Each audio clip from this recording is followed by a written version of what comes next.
Teacher గారు teacher. So స్కూళ్ళు, teachers, colleges, teacher యొక్క రోల్ ఈ ప్రపంచంలో తల్లిదండ్రుల కన్నా, అక్క చెల్లెళ్ళ కన్నా, స్నేహితుల కన్నా కూడా ఒక మంచి టీచర్ మీద గురి ఉంది అంటే మాత్రం ఆ విద్యార్థులు ఎంతో సాధిస్తారు. ఎన్నో విజయాలు, అసాధ్యమైన విజయాలను సాధింపచేసేటటువంటి శక్తి ఈ టీచర్ అనేటువంటి పదానికి ఉంది. టీచర్ కూడా చిన్నప్పుడు ఒక స్టూడెంటే కదా. ఇప్పుడు చూడండి ఎలా ఉందో. టీచర్ అంటే టీచర్ ఒక జ్ఞాని, తన అక్షర వర్షాలతో పిల్లల మనసులను ప్రకాశింపచేసే తరగని నిధి. టీచర్ ఒక సోల్జియర్, పిల్లలు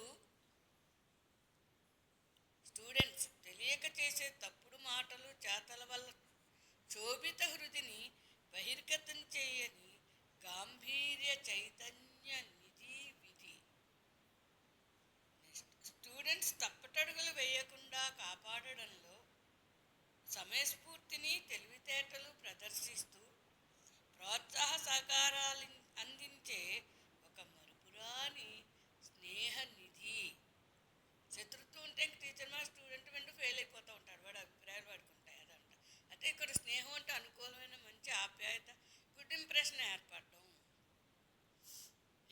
ఆప్యాయత ఆదరణ చూపడంలో. Okay okay. టీచర్ ఆప్యాయత ఆదరణ చూపడంలో తల్లిదండ్రులను కూడా మరిపింప చేయగల సౌమ్య సుగుణాల పెన్నిధి. టీచర్ ఒక లీడర్, తాను అలసిపోతూ కూడా చిరునవ్వుతో పిల్లలలో అలసటను మరిపింపచేసే, మంచి లక్ష్యాలను సాధింపచేసే నిరంతర శ్రమజీవి. టీచర్ స్టూడెంట్స్ని నిజాయితీగా న్యాయ మార్గాన్ని నడుపుతూ ఉండే ఒక గొప్ప గౌరవనీయమైనటువంటి జడ్జి.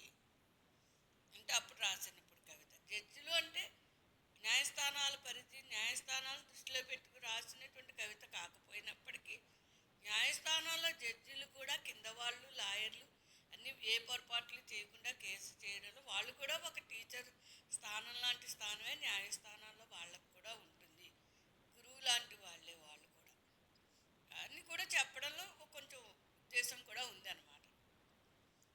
తన పిల్లలు పరాయి పిల్లలు అన్న తరతమ భేదాలు చూపని చదువుని విస్తరింపచేసే చల్లని గాలి.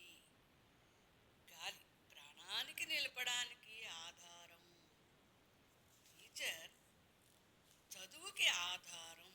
కానీ మన తల్లిదండ్రుల కాలం నాటి టీచర్లు, తాతల కాలం నాటి టీచర్లు, మన కాలం జనరేషన్